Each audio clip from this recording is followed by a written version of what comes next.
No Hora de Agir de hoje nós vamos conversar sobre aquele que é dos ecossistemas mais importantes, mas também um dos ecossistemas que está mais ameaçado. Falo dos mangais, destas florestas que existem nas zonas úmidas, nesta fronteira entre a terra e o mar. São autênticos santuários de vida, berçário para muitas espécies, cerca de 80% das espécies que são a base da pesca, como o peixe, moluscos, crustáceos, caranguejos e também o lar para muitas aves.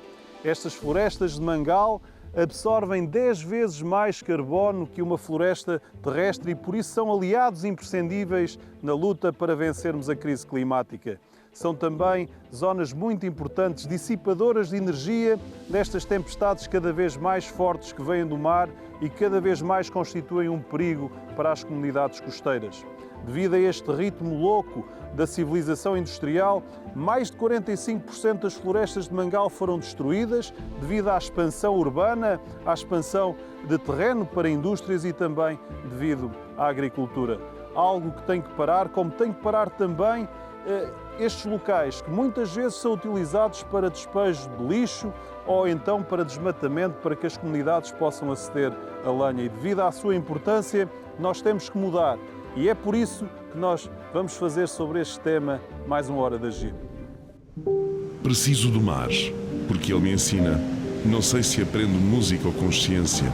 Não sei se é apenas onda, ou ser profundo, ou só voz que ressona, ou deslumbrante pressentimento de peixes e navios. Pablo Neruda, o poeta chileno, precisava do mar que ensinava, e nele aprendia a música ou consciência.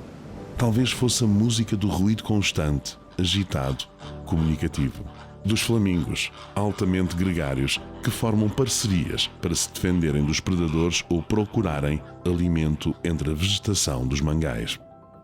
O flamingo, que sempre desceu para os mangais do Lobito ou de tantos lugares do mundo, é símbolo de uma consciência que precisamos de ter para a importância única destas zonas úmidas, destas florestas que vivem na fronteira entre a terra e o mar.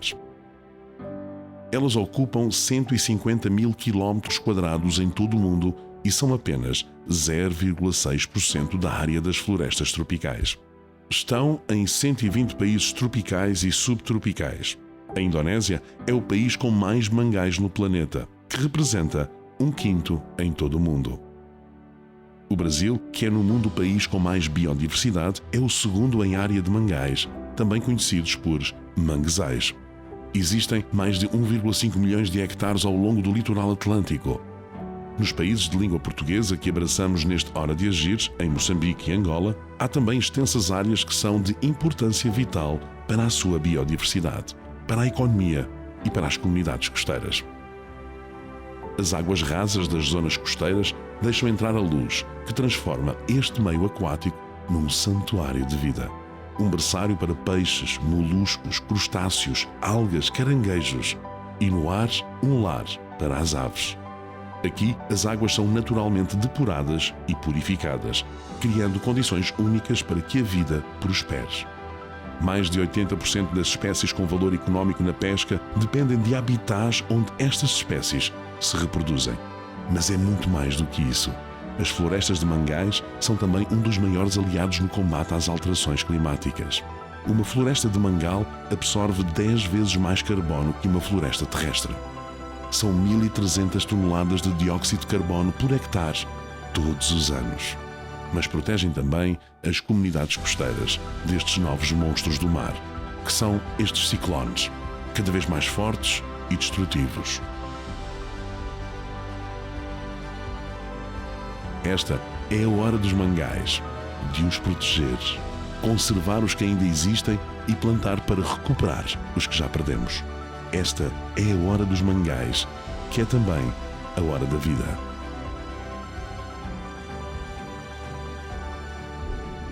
E agora a conversa com Fernanda René, do Projeto Ochiva em Angola, e Luís Carlos Brasileiro, da Fundação Vovô do Mangue, em Salvador da Bahia, no Brasil. Nós vamos conversar sobre a importância de conservação destas florestas de mangal, ou como se diz no Brasil, manguezal. E começamos pela Fernanda. Que inquietação foi essa que vocês tiveram aí no Lobito, quando os flamingos deixaram de aparecer? Como é que nasceu esse Projeto Ochiva? No Lubito, não é? Como sabem, o Lubito é um município da província de Benguela, na costa de Angola. Portanto, é um município cujo o seu símbolo, ou seja, a identidade do símbolo desta cidade é os flamingos. E como sabem, os flamingos vivem em zonas úmidas, em particular as zonas de mangás. Portanto, a ocupação de terrenos, a poluição, começou a tomar conta destas áreas, isto porque foram vários empresários que tinham a apetência, não é, de ocupar os terrenos para a construção de várias infraestruturas. E, portanto, nós não gostaríamos, não é, que o símbolo da nossa cidade, os Flamingos, virasse história. Portanto, nós, em particular, nós, Otiva, foi assim que esta organização surgiu. Criamos esse movimento para despertar, não é, a consciência dos cidadãos locais, que são os nossos vizinhos, nossos colegas e o próprio poder local, sobre a importância, não é, dos mangás para a nossa comunidade. Luís, apesar desta distância, deste oceano que separa Angola do Brasil, imagino que os problemas, os desafios que a Fernanda enfrenta no Lubito sejam muito semelhantes àqueles que vocês enfrentam aí na Baía de Todos os Santos, no Brasil. Sim, Ricardo. Aqui também a gente sofria com esse tipo de comportamento, né, das pessoas, simplesmente, e ainda sofre, né? As pessoas acham que o mangue é um lixo, é um esgoto, né? Enfim, aqui na nossa região, por exemplo, existem vários fatores de impacto, né? Desde a instalação de grandes indústrias, principalmente petroquímicas, com ocupação desordenada também. As cidades estão crescendo para dentro do mangue, que a maioria das cidades brasileiras são costeiras, né? Na Baía de Todos os Santos também, que é a região econômica mais antiga do Brasil, na verdade, né? Explorada economicamente a mais antiga do Brasil, e existe ainda uma pressão muito forte. Porém, hoje a gente reconhece que o ambiente está com um potencial de preservação muito maior do que há 15, 20 anos atrás. A Ministra das Pescas e Recursos Marinhos de Angola, Carmen Van Dunen dos Santos, que é também bióloga marinha, vem-nos explicar porque é que os mangás têm esta importância vital para as comunidades costeiras. Os mangás, eles são ecossistemas particulares, frágeis do ponto de vista de conservação, mas muito fortes e resilientes do ponto de vista das trocas que eles proporcionam entre o que é feito a nível do continente e aquilo que é feito a nível das águas, da parte de águas, da parte marinha. Os ecossistemas de mangás, eles são um pulmão aberto para as trocas gasosas, a depuração das partículas ou mesmo dos componentes que sejam nocivos ao ambiente, formando da parte aérea esse pulmão, mas das suas raízes, que nós chamamos rizomas aéreos, produzem o efeito que nós temos, e se quisermos comparar, a um rim, fazendo essa depuração das toxinas que querem poluir as águas, quer seja dulceaquícolas ou marinhas, e que eles podem transformar em outros produtos não nocivos para os ambientes, proporcionando ambientes saudáveis para constituírem berçários para muitas espécies que estão quer na água, quer acima da água. Na água nós temos os peixes, temos os moluscos, temos os caranguejos, os crustáceos, e na parte superior nós temos as aves. Cuidemos dos mangás. Olhemos os mangás não só como fornecedores de materiais para o homem, mas como nossos amigos que nos acompanham e que conosco nos protegem, porque são um primeiro impacto para as alterações globais que se avizinham. Voltando agora ao Lubito, Fernanda, Que projeto extraordinário é esse do Otshiva, que mobiliza centenas de pessoas para recuperar os mangais? Nós, no Lubito, a nossa terra natal, onde começou esse movimento que o Ricardo chamou de extraordinário, agradecendo já, dizer que as pessoas não tinham a noção, não é, da importância dos mangás. Desculpa interromper, mas Fernanda, como é que conseguem mobilizar estas centenas de pessoas, voluntários, para estas campanhas de limpeza e plantação dos mangais? Nós aqui em Angola, nós temos restaurado os ecossistemas de mangás através de duas ações, que é através da reflorestação e através das campanhas de limpeza. Como eu disse, tudo começa num processo de sensibilização. Nós temos inspirado as comunidades para o uso sustentável dos ecossistemas de mangás, temos inspirado, mobilizado governos, inspirado instituições públicas e privadas. Nós mobilizamos esses todos cidadãos, não é? E voluntários. E nós, a partir das nossas páginas das redes sociais ou durante as nossas campanhas de sensibilização, palestras, anunciamos as campanhas e é impressionante que no dia das campanhas aparecem muitos voluntários. E no Brasil, Luís, também acontece esta mobilização de pessoas de forma espontânea para estas campanhas de limpeza e plantação? Países tão irmãos, assim, digamos assim, como Angola e Brasil, né? A gente trata também aqui os manguezais como um berçário da vida, né? A gente utiliza a maternidade da vida. A gente utiliza esse termo na educação ambiental, né? Há muitos anos, entendeu? Para você chamar atenção no processo da importância que o manguezal tem, né? E a gente não consegue avançar com êxito nenhum projeto de reflorestamento ou de restauração ou até de conservação, né? Sem o envolvimento da comunidade. A comunidade é fundamental, né? Que tanto a comunidade do entorno quanto a população, né, da região, né, ela esteja envolvida de alguma forma com o trabalho, né? Então, eles são capacitados e treinados e às vezes geram renda para eles participarem desse processo de recuperação. E agora em Moçambique, neste país com mais de 3.000 quilómetros de costa e por isso muito vulnerável às tempestades que vêm do mar, foi desenvolvida uma estratégia de preservação de mangais e foram já recuperados mais de 5.000 hectares destas zonas úmidas que desempenham também um papel crucial para a economia moçambicana. Fomos ouvir Denise Nicolau.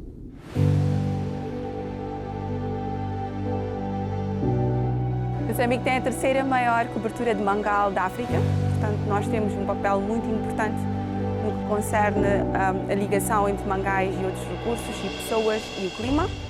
Como país, nós temos estado a desenvolver vários instrumentos em termos de regulamentação à volta da conservação dos mangais. Temos uma estratégia nacional dos mangais, um plano nacional de restauração. 65% da nossa população vive na zona costeira, depende diretamente dos mangais e dos recursos pesqueiros todos os dias para a sua sobrevivência. Então, o plano e a estratégia de mangais vem, de facto, orientar o nosso governo, as diferentes organizações e as comunidades locais naquilo que nós podemos fazer para proteger os nossos mangais, mas também usá-los de forma sustentável. Não podemos nos esquecer que os mangais são a fonte de recurso de lenha, muitas vezes, de recurso florestal para as comunidades, mas temos que nos lembrar do valor que os mangais têm para a redução do impacto das mudanças climáticas. Proteger mangais não é cerca só de conservação, mas é manter carbono no solo e proteger as nossas comunidades dos eventos climáticos extremos. Moçambique está colocado, infelizmente, numa zona geográfica muito difícil.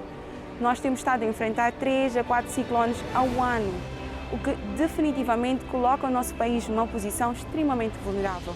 Então, termos políticas, termos pessoas, jovens, mulheres, sociedade civil, setor privado e diferentes organizações ligadas à conservação dos mangais, não é só pela causa dos mangais, mas é pela causa do clima, é pela causa da sobrevivência das pessoas. Sónia Moando falou-nos também desta nova consciência que está a nascer em Moçambique, da importância de conservar os mangais.